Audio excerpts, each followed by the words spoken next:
My belief is more cheese is good pizza. Yep, I think that's the company line as well. That's the What Would Jesus Do bracelet that I wear. Yeah. More cheese, good pizza. More cheese is good pizza. Excellent.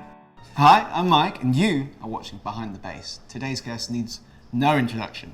He's one of only a few people to have won both a Brit Award and a BBC Sound Off Award. It's Jack Garratt. Hi. How are you doing? Needs no introduction, proceeds to introduce. Well, there's more. It's my favourite thing. Oh, God. Okay. In the coming weeks, he's releasing some new singles, and he's got a very exciting show at the UK's newest venue, the Outernet. It's a real pleasure to have you here. Welcome to the show, Jack. Hi. How are you feeling today? I'm all right. I'm okay. You look amazing. Thank you. Dare I say the best dress so far Hey. on the show? Well, come on. Excluding me, of course. Yeah, thank you. Where's my apron? Just... You're wearing Oh, it. sorry, yeah, no, I've got it on. Excellent. Well, should we get stuck in? So what we're going to do is get these hands in the flour. I'm really excited for you to be here today because you are through and through a musician. You write, you record, you produce, you do live. So it's really exciting to have someone here who is a musician's musician. Yeah. And you you don't need too many frills to kind of get to your sound. I know you've said in the past you're not really a fan of a traditional recording studio. In fact, you quite like a sort of more bare bones setup. How has that kind of process shaped your career? That sort of ethos and approach to music. Yeah, not having access to those kind of big recording studios is why I kind of had to become I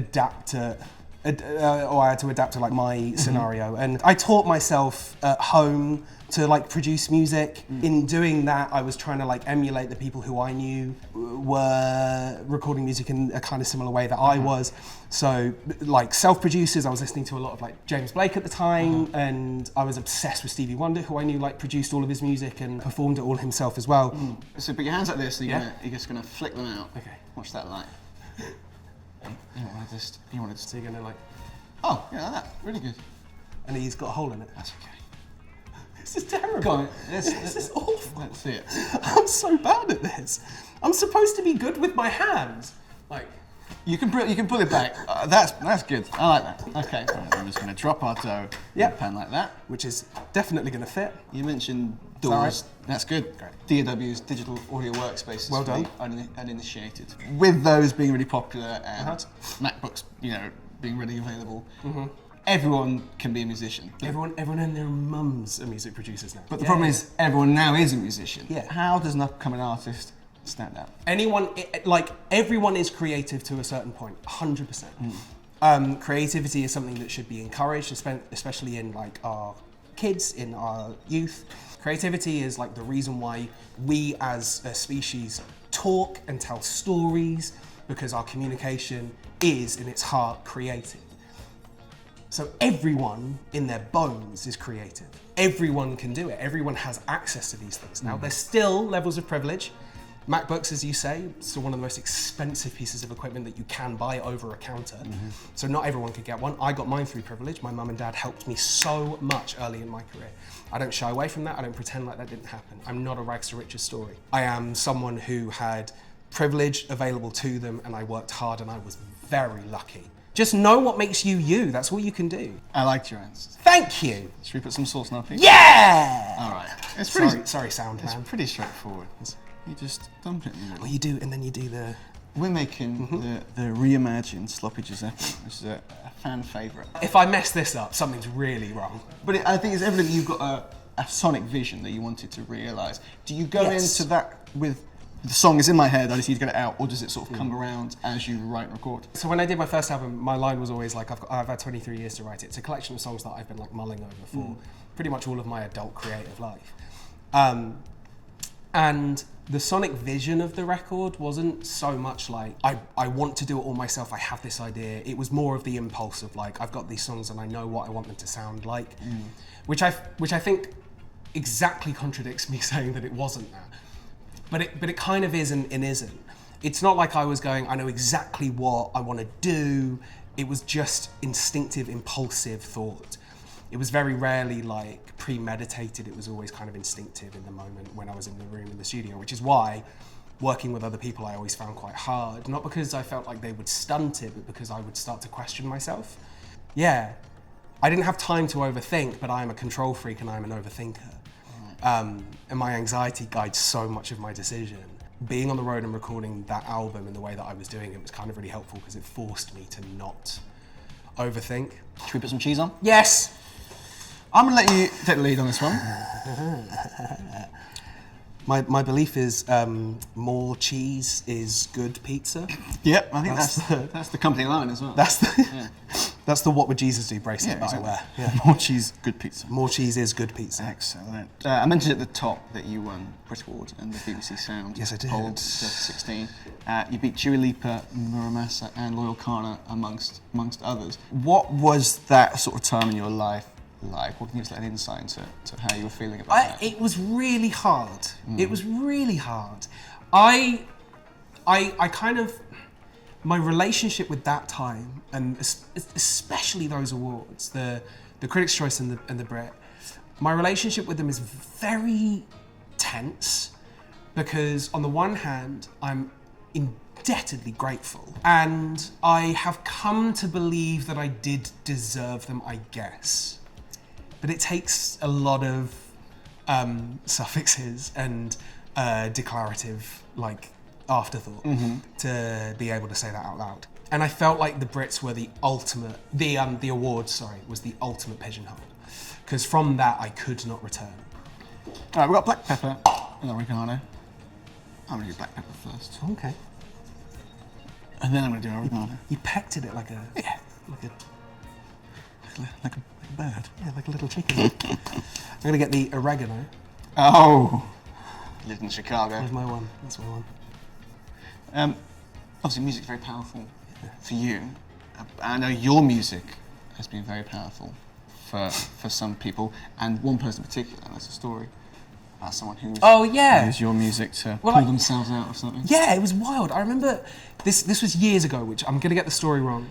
This uni student came up to me afterwards and explained that, because I was doing like meet and greets by the merch stand after, and this guy came up to me, like a few years younger than me, and explained that I think he'd either been in a coma or he'd had some kind of impact had happened, which meant that he had like a short-term memory loss. And doctors and people trying to help him through that had encouraged him to go through his bank transactions to kind of like trigger some memories. And he'd seen in his bank transactions there was he'd bought tickets to this show by Jack Garratt. How much? No idea. Yeah, literally. No, at that point, like a tenner, mate. Jesus Christ. He told me that it was in listening to that, into the music and coming to the show was the beginning of his journey of repairing the short-term memory that he'd lost. It's like smell, just the way that it kind of triggers those memories and those kind of emotions. Should we cook them? Yeah. Yeah, let's get it in. I'm so hungry. All right. What you want to do is just push it in. Excellent. Just like that. And then we can just wait for a little while. All right. Yeah. In, under, out, down. Lovely. Okay. Give you a plate. There we go.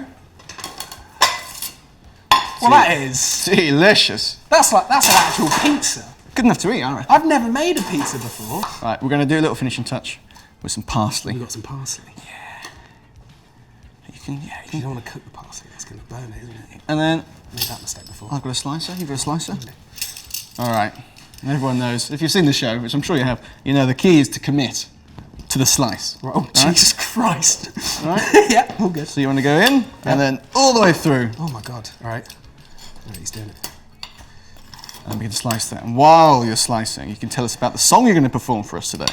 Oh yeah, well, I'm doing, I'm going to sing Time. Just because like a lot of the conversation that we've had is power of memory, the power of music, like a lot of past emotions, all that kind of thing. And Time is a song that for me is always continues to like have more meaning when it comes to how I've connected to my past. So I'm going to do that, and I've never played it on the piano before. Oh my God. So it's exclusive. Yeah. Oh, I'm really excited.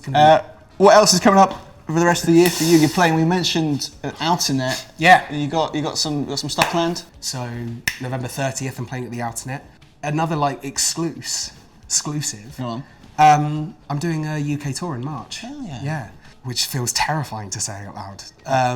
Yeah, like a proper tour for about a week up and down the country. It's gonna be really fun. I'm bringing the show with me. Amazing. Yeah, up and down the UK. So tickets for that are available now. Check them out.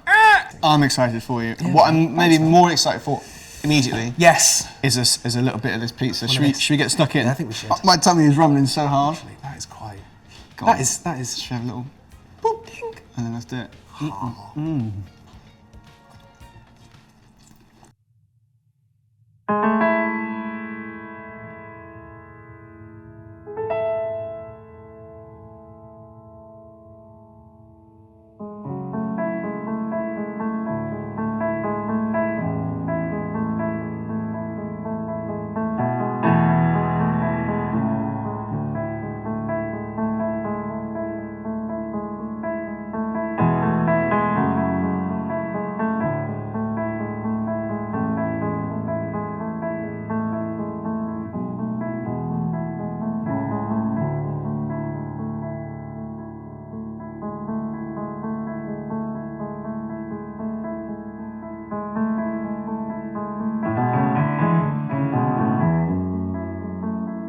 Why is it not enough to be fine?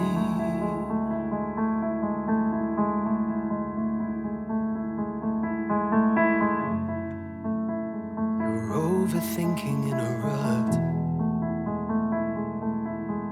and terrified.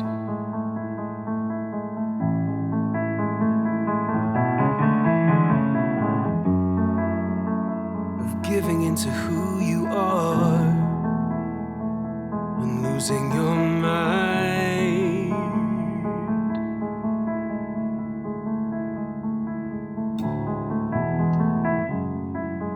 You wanna run till you run out of night. But why?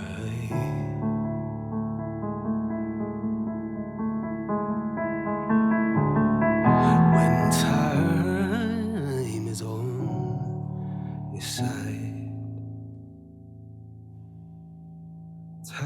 time is on your side.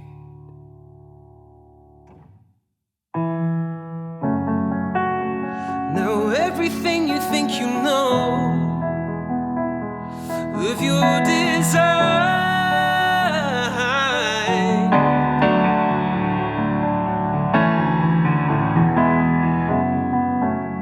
is trembling at the edges. You're not alright.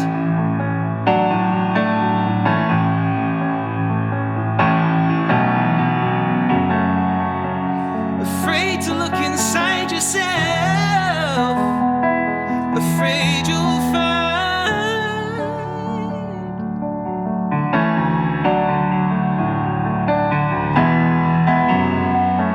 that an hourglass is just a glass, oh, with sand inside.